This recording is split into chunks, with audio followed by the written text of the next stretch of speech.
They made it very clear that there were to be no cell phones used. They collect them at the beginning. Anyone that is close to you knew who to contact if there was an emergency. And there you had it, and there was no issues. Everyone got their cell phone back.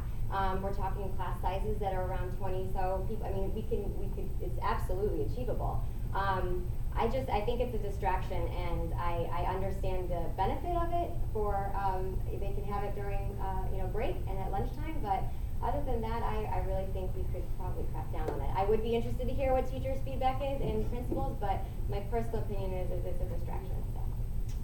Thank you. Yes.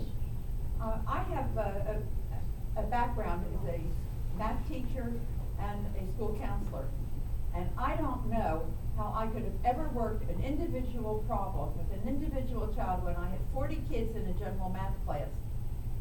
It was impossible. You cannot meet with 40 parents and set up an individual curriculum for 40 different kids. You just can't. They have to meet a common goal, and you are required by the state to meet certain goals. And it's very nice, and it's sort of in la-la land where you are, frankly, because it's just not possible. Unless you have the teacher, maybe if you're in a private school with 10 kids in a class, you can do it. You cannot do it in a public school. You just simply cannot do it. You do as much as you can, but you can't do that. Do you have a question? How would you handle 40 kids in a general math class? These are 9th grade kids who are waiting to get out of school on the back of age, whose parents will not come to school, whose parents are not interested in school, and how are you going to meet their goals individually? So that's directed directly to me. And you have them for 40 minutes a day. Yes, how are you going to do that? Okay, so you Why want don't to you start, Beth, or I'll start down start? there? Okay. Well, thank you for your question, and I think, especially since you've been in the classroom, your opinion and feedback is incredibly benefit. I think that, and I hear that a lot, in my personal opinion, I think that there is a way that we have a teacher, and then you have their assistant. I understand it's a budget issue and we have to talk about it, but I personally think that that's a way to support, and having the teacher having the curriculum in which they're teaching, and then having aides there supporting because if you have a large class size like that, and having that ability to have one-on-one conversations with those students. So I think, again, it's about supporting that teacher and having, if we need to add to that, so that we can have that one-on-one and individualization. I think it's achievable, but I appreciate your... I guess the question is, did you ever teach? No, ma'am, I did not. No. Well, and I haven't taught either, but for one thing, there aren't going to be 40 students in high school in a math class, because the class size amendment that was passed so many years ago. Some could argue that 25 is still too many. I don't think you're going to find individualization, no matter how many students you have in the class. What you're going to find is enough students clustered around certain abilities to where it can be effective. But I think your question had to do with high school, and I think one thing it's junior high at that time. But what's happening at middle schools, all Sarasota middle schools, is really important to understand, with a collaboration between Gulf Coast Community Foundation and some other funders and the school district. Every middle school science and math class room now in Sarasota County has been redeveloped from the traditional desks in a row into 5 and 6 chairs around a table like this, with an active board, which is a computerized, and the teacher can work with groups of students all at the same time in different ways, and those students work in teams, which is more similar to the way the world of work is going to be, rather than one-on-one kinds of things. So when we bring that from middle school to high school, it's going to be so much easier. Again, it's a middle school science and math classes now, and should be expanded to language arts and social studies in the next couple of years. Mr. Hodges? The answer is you can't do it. You can't do it before you can't do it, period. It's not, you'd have to make decisions and judgments as a teacher, which kids you think you can talk to, which kids you think you can teach, and somebody's going to fall by the wayside. There's no way you can do it otherwise. It's not going to happen. Now, I think one of the things that we need to take a look at is the role of the principal, school principal, in today's society and the way it works. I can't think of a worse job for anyone to want to have than a school principal right now, because they do everything but what they're supposed to do. If we can get the principal back to the point where he or she can actually pay attention to the instructional part of the program, part of the curriculum, and have day-to-day interaction with the teachers, be in the classroom, do all the things they need to do, that will help.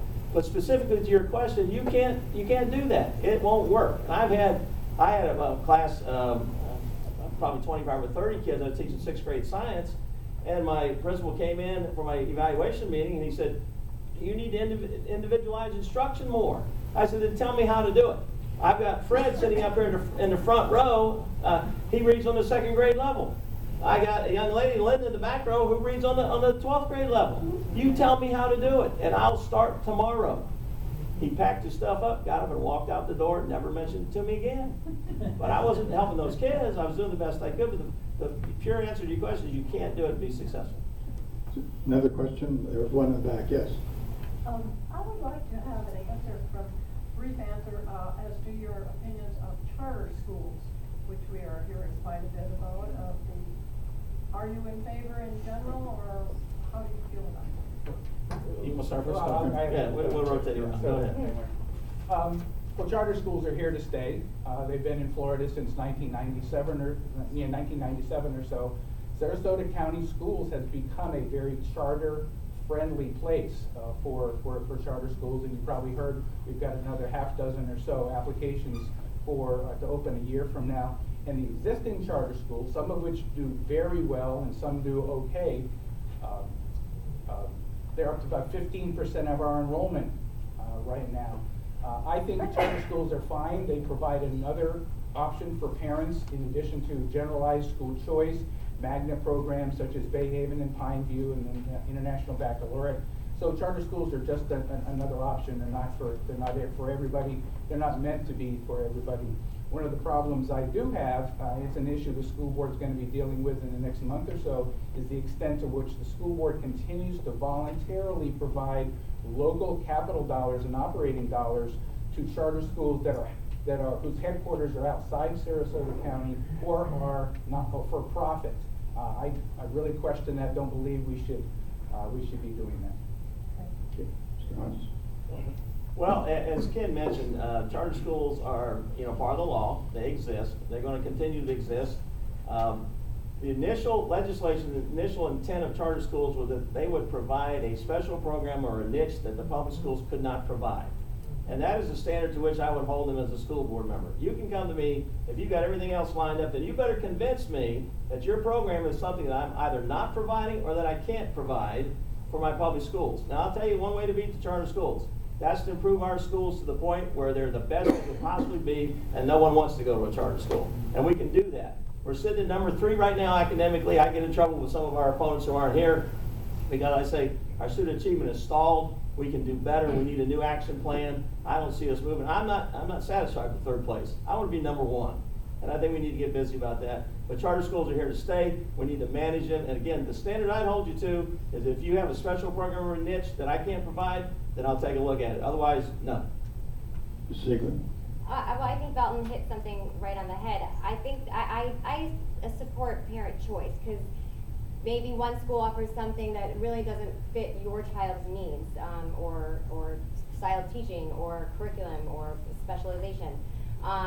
But one thing that Belton said that I think charter schools do is they create accountability. So, we have some great schools in Sarasota County that are not charter schools that people choose to go to because they're doing an amazing job. But then we have alternative charter schools, and some are doing phenomenal. SMA is, a perfect example.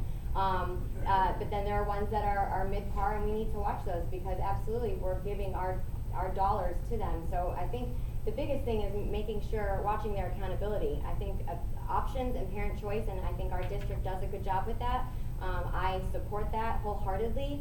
And again, I think that adding charter schools to this district allows for accountability and competition. So.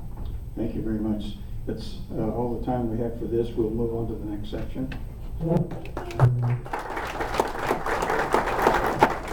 The next section is County Commissioner District 2. With the candidates for County Commissioner District 2, please come up and sit. Alumni meeting. Well, Randy's not here, neither's Jane.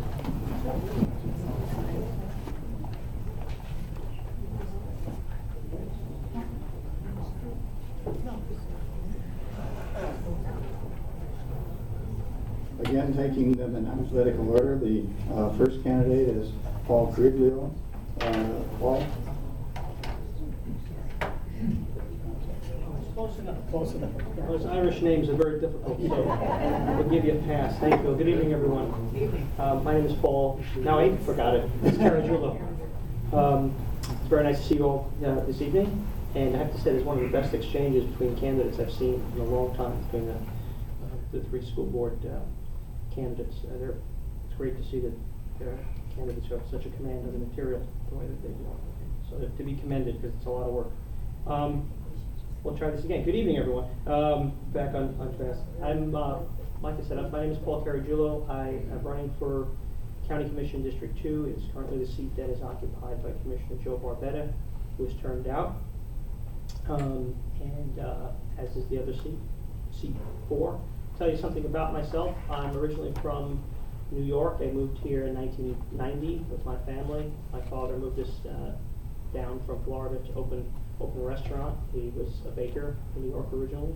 So I grew up as a baker's son, a lot of work, long hours, and moved down here to open a restaurant. And we've been very, very fortunate. We've worked very hard. We own 3 restaurants in the downtown area. Caragiullo's on Palm Avenue, Owens Fish Camp and Burns Court, and Nancy's Barbecue, which is also in the downtown area. I'm actually a musician by training, and I went to a conservatory overseas for about 3 years and tried to learn how to be a singer, and promptly was told to stop being a singer. No, not really. It was a really wonderful experience, very fortunate for. When I moved back to the city of Sarasota, I got more involved in the family business and worked on a couple of projects and got real frustrated by the bureaucratise that was going on for those of us small business owners, meaning the businesses are small, not just the owners are small. The whole process that you had to go through. Yeah, I got both of those on that one. So I got very involved in civic affairs. I started with a couple of boards, Palmetto Merchants Association, served on some nonprofits. What else did I do? I worked for the supervisor of elections as a precinct clerk for about 10 years. Served on a couple of city boards, civil service board, and the board for Bobby Jones.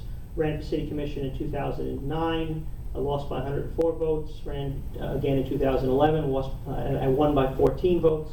Don't let anyone tell you they don't all count, because they all counted that day. While I've been on the city commission, I've really been focused on economic development issues. I'm not retired. I'm not close to being retired. I have a young family. I have a wife and 2 small daughters, and my interest in this community is for the long term of its economic sustainability and viability. As Florida surpasses other states and becomes the 3rd or 4th largest state in the country, the environment's going to be quite different. And I think that folks who have vision in order to regulate and maintain our quality of life are going to be in demand. And I'm very happy and honored to serve if I'm fortunate enough to earn your vote. While I've been on the city commission, one of the things that I've been working on, I was appointed to the Tourist Development Council, which oversees the expenditure and recommendation for the bed tax, and I've also been appointed to the League of Cities, and I served as sort of the legislative liaison in Tallahassee. And I can tell you that lots of what we deal with day to day, things that affect us in government, really go on in Tallahassee, and it's very, very important to have good reputation with your legislative delegation.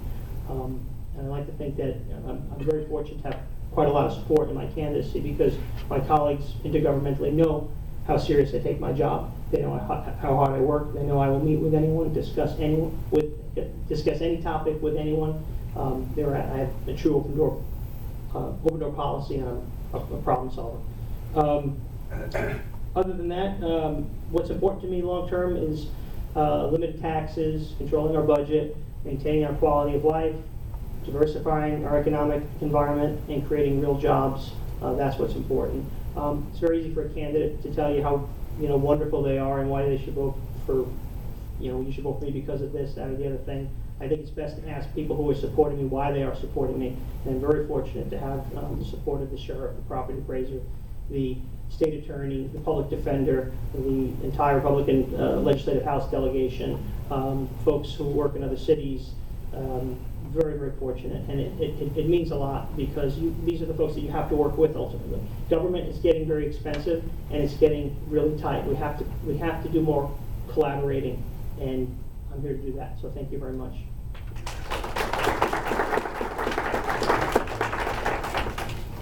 Thank you. Shannon Snyder.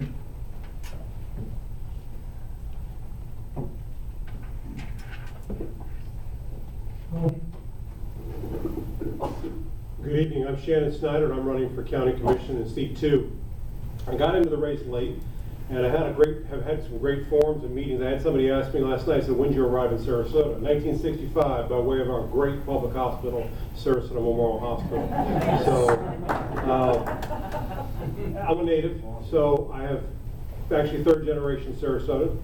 So I've seen a lot of the growth issues, and so when you read stuff in the newspaper about how the history was, either I or my family was probably there or part of it. So we're very excited about continuing that. I have 5 children.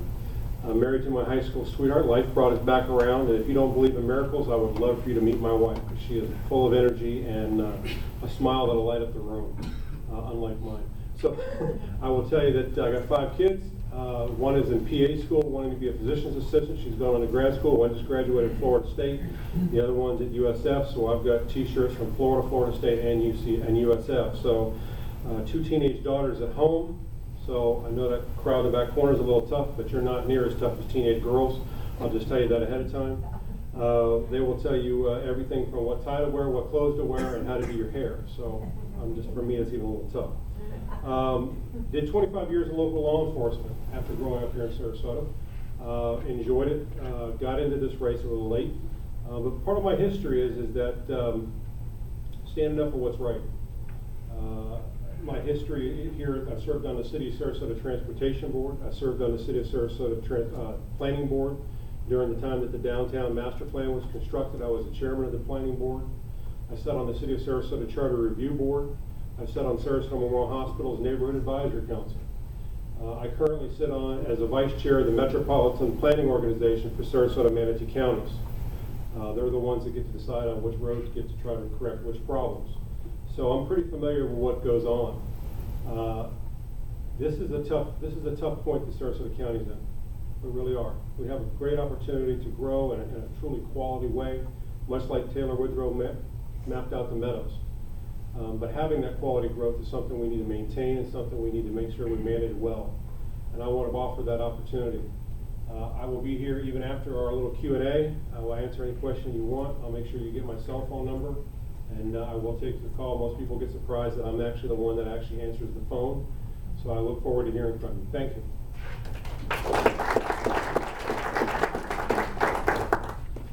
Thank you. We have Keith Thiessen.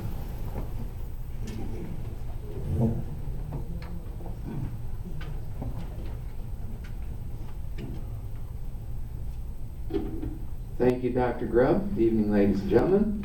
I understand that while I prepared 3 minutes, that I have 5. So I'm going to tell you a couple little stories from my early life. In 1953, I started working as an agricultural worker. And this was out in the fields, and the fields are under the sun and the stars and the clouds. And I wore a hat like this. And I got calling it my picking hat. You know, you bend over and pick whatever's in the plants. They won't come up to you. You have to get down.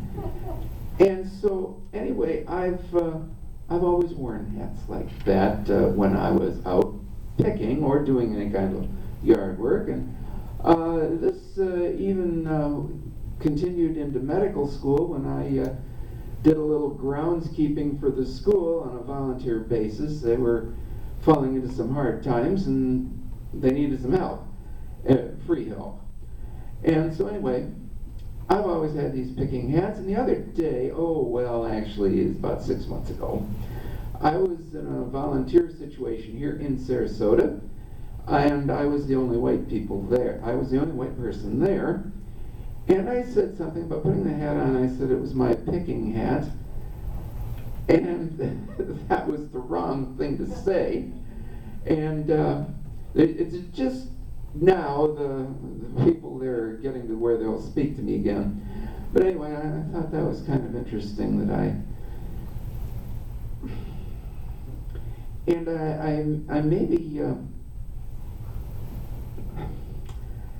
maybe was the victim of local colloquialism, because I grew up in the hood. This was a mixed neighborhood in Detroit where the picking was done. We had the last farm in Detroit, my grandfather. And so I went the full circle. I went to a Catholic college and went to work for the Catholic Church as a community organizer. This was in '68, before community organization had a bad name.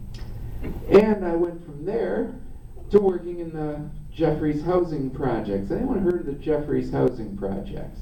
They tore it down a few years ago. They found that when you concentrate a lot of poor people in a small area, you get all kinds of social dysfunctions. There may be a need for public housing, but that's not it. So they tore it down. But anyway, I worked there for a number of years. And then I owned a few body shops and worked in body shops, and I had the experience of being the boss, and I had the experience of being the peon. And then I came to Sarasota, and I've really been the peon here.